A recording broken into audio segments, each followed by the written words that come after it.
ဗီဒီယိုဆက်တင်နိုင်အောင်စူးစမ်းမယ်ဆိုပြီးတော့မှကိုပြန်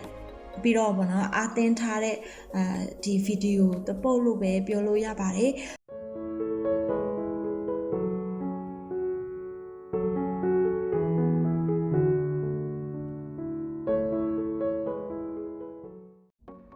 အားလုံးပဲမင်္ဂလာပါကြဖို့ခေါ်နာနေပြီးတော့မှပြန်လည်ကြိုဆိုပါတယ်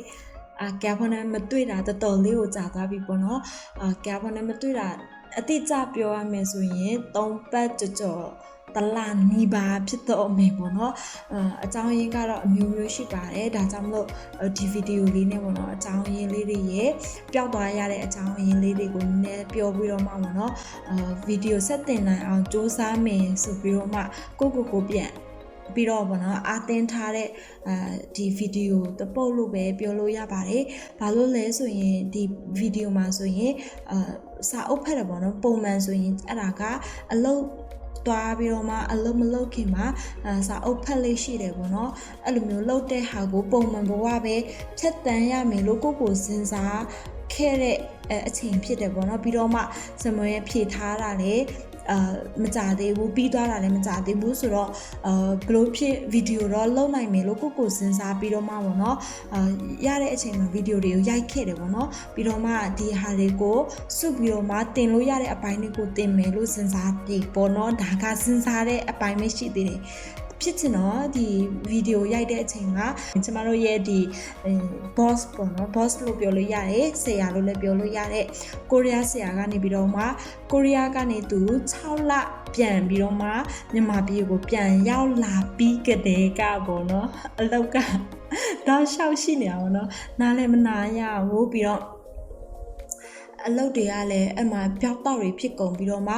ကိုလုံနေရတဲ့နေရာတွေလည်းအရွှေ့အပြောင်းတွေအများကြီးဖြစ်သွားတယ်ပေါ့နော်ဒါကြောင့်မလို့ဗီဒီယိုလည်းမရိုက်ခဲ့လိုက်ရဘူးပြီးတော့ဘယ်လိုပြောမှလဲအလုပ်လည်းတိတိကျကျအာရုံစိုက်ပြီးတော့မှမလုပ်ရပေါ့နော်ဟိုဖက်လည်း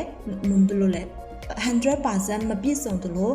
ဒီ channel ကိုထပ် run ဖို့လဲပေါ့နော်အိမ်ပြန်ရောက်လာတဲ့အရန်ကိုပင်ပန်းသွားတဲ့အဲ့လိုမျိုးအနေအထားဖြစ်သွားတာပါပြီးတော့အခုမှနော်ထိုင်ပြီးတော့မှစာဖတ်နေတဲ့နေရာကိုဒီလိုမျိုးစာအုပ်တွေရွှေ့တဲ့နေရာတွေရှိတယ်ပြီးတော့အခန်းတွေပြန်ပြီးတော့မှဒါတန့်ရှင်းလောက်တာပေါ့နော်ဒါကကြဘောကဒီလိုမျိုးဒီတပိုင်းပဲရိုက်ပြထားတာမို့လို့ပေါ့နော်ဒီတပိုင်းကိုပဲမြင်ရတာပေါ့နော်တကယ်တမ်းဆိုရင်အခန်းတွေဆိုရင်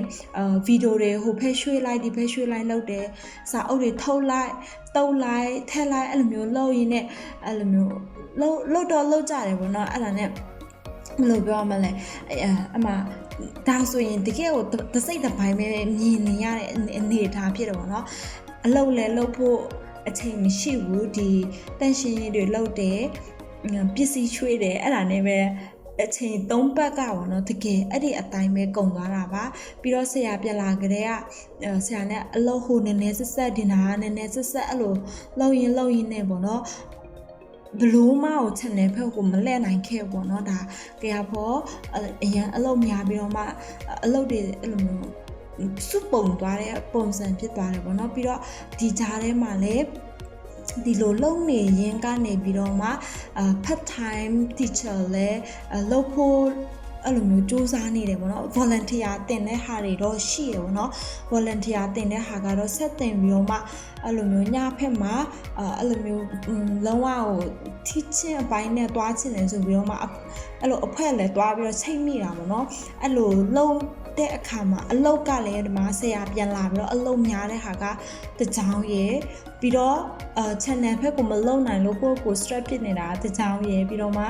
ဒီ part time teacher အနေနဲ့ဝင်လို့ဖို့ဆုံးဖြတ်ခဲ့တဲ့အတွက်ကြောင့်မလို့အဲ့ဒါမှာအဲ့ဒီ channel မှာဆိုရင် content တယောက်အနေနဲ့ရောဆရာမတယောက်အနေနဲ့ရောလုပ်ရမှာဖြစ်တဲ့အတွက်မလို့အလုပ်ကအရန်ကိုစုပုံသွားတယ်ပေါ့နော်အဲကြောင့်မလို့တော်တော်လေးကိုပင်ပန်းပါတယ်ပြီးတော့အဲ့လိုဖြစ်သွားတယ်ပေါ့နော်ဆိုတော့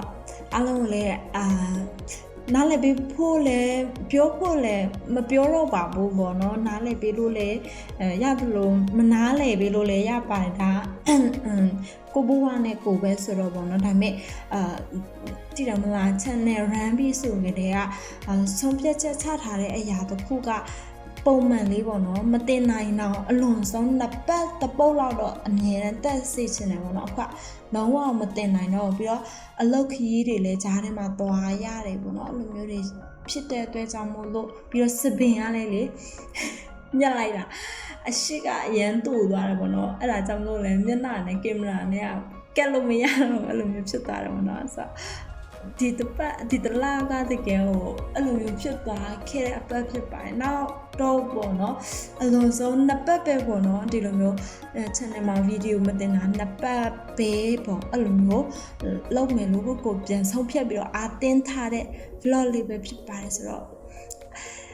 fighting မှာလို့ကိုပြောရင်းနဲ့